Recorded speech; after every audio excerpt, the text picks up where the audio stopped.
Hello, and welcome to Freedom Reads, Anti-Bias Book Talk, the new video series from Teaching for Change. We're going to talk about children's books through an anti-bias, anti-racist lens as a strategy for learning ways to talk about issues around race and the world with children. Today's book is We March by Shane W. Evans. I am your host, Allison Kreiner Brown, and I use she and her pronouns. The idea behind this series comes from two immediate needs that we are seeing among parents, caregivers, and educators. How do I talk to kids about race and racism?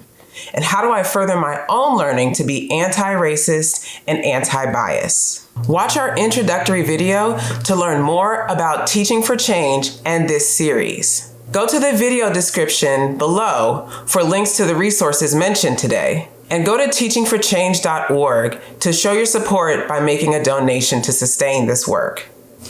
Before we dive in, there are 3 announcements for today. 1. The key resource that you should read and refer to for this series is called The Guide for Selecting Anti-Bias Children's Books. It's available on socialjusticebooks.org and through the link below. This video series will walk you through ways to apply this guide to some of Teaching for Change's highly recommended and sometimes not recommended children's books. Number 2, We March is on several of our recommended book lists at socialjusticebooks.org, and it's very popular with parents who participate in our Roving Readers program, leading multicultural read-alouds in classrooms here in Washington, D.C. You'll find some of these stories also at the link below. Number 3, if you are interested in learning more or teaching about the modern civil rights movement, go to the link below to find resources from Teaching for Change, like our Mythbusters quiz on the 1963 March on Washington for Jobs and Freedom.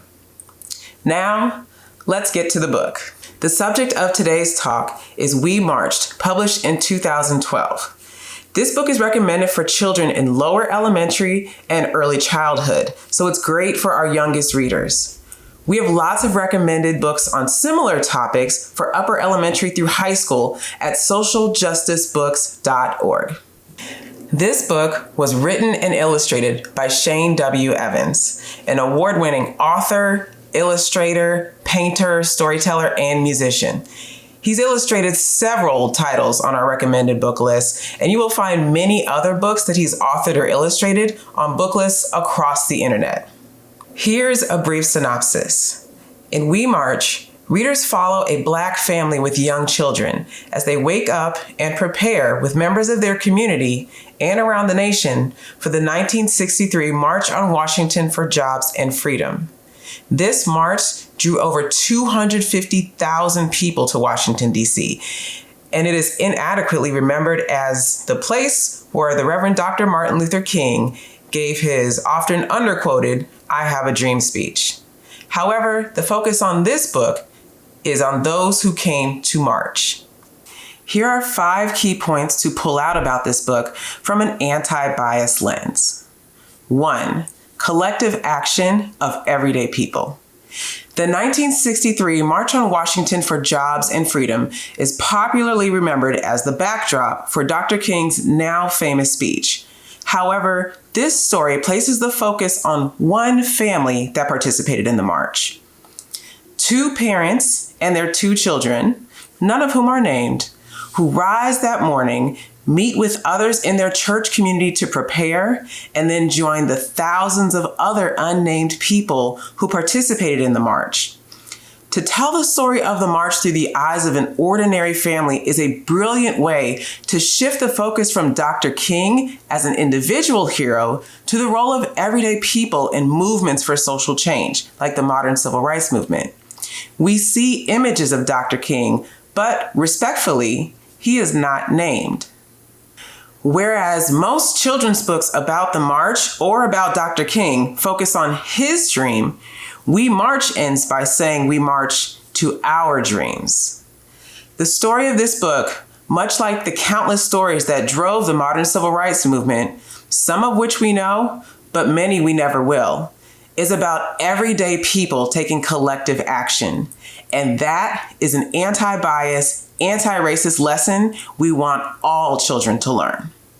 Number 2, the role of Black churches. We March illustrates and honors the role Black churches played in the modern civil rights movement.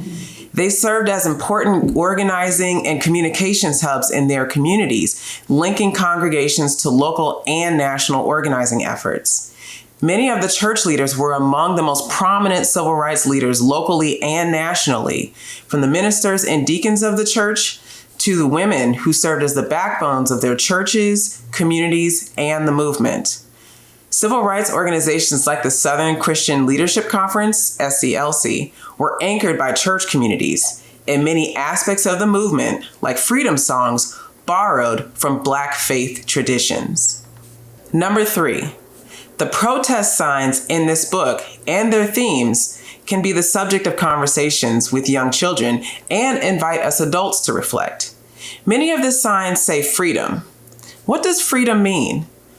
The marchers wanted Black people, all people, but specifically African Americans, to be treated fairly and to have the same opportunities, access, and justice that white people enjoyed. Note that the themes on the signs reflect the themes and demands of the march. Yes, the March on Washington for Jobs and Freedom had a list of 10 demands. We have a question about this on our Mythbusters quiz. The demands are worth reading, but also note that from the abolitionists to the modern civil rights movement to the Black Panthers to Black Lives Matter and the movement for Black lives, freedom has never been vague or hypothetical. Organizers have always had a set of demands that accompany the calls for freedom, and those are worth learning about. We highly encourage you to read and discuss those demands as follow-up to this book. Number 4, singing. We can't hear them, but the book shows and describes the marchers singing. Music has always had a role in protest, but the freedom songs of the 1960s not only played a key role in the civil rights movement, those songs left an imprint on the fabric of this country. They are still used and sung in faith communities and in protests, and they will be with us until there is liberty and justice for all. Finally, We March visibly shows that the struggle for freedom and justice was not fought by African Americans alone. In the crowds, we see people of different skin colors and races participating, which was true then and is true now.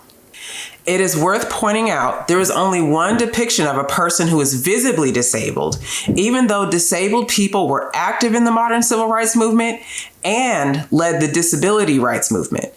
Similarly, we can't visibly see a person who is LGBTQ+, but the civil rights movement would not have been the same without Black queer leaders like Bayard Rustin, James Baldwin, and Barbara Jordan. Again, the story is We March, written and illustrated by Shane W. Evans.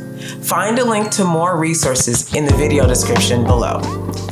Visit us online for book lists and more resources at socialjusticebooks.org, and please support our work by sharing this video and making a donation at teachingforchange.org. Thanks for watching, and we hope you'll join us for the next episode of Freedom Reads, Anti-Bias Book Talk. In the meantime, follow us, subscribe, donate, and please share this. Peace, love, and justice.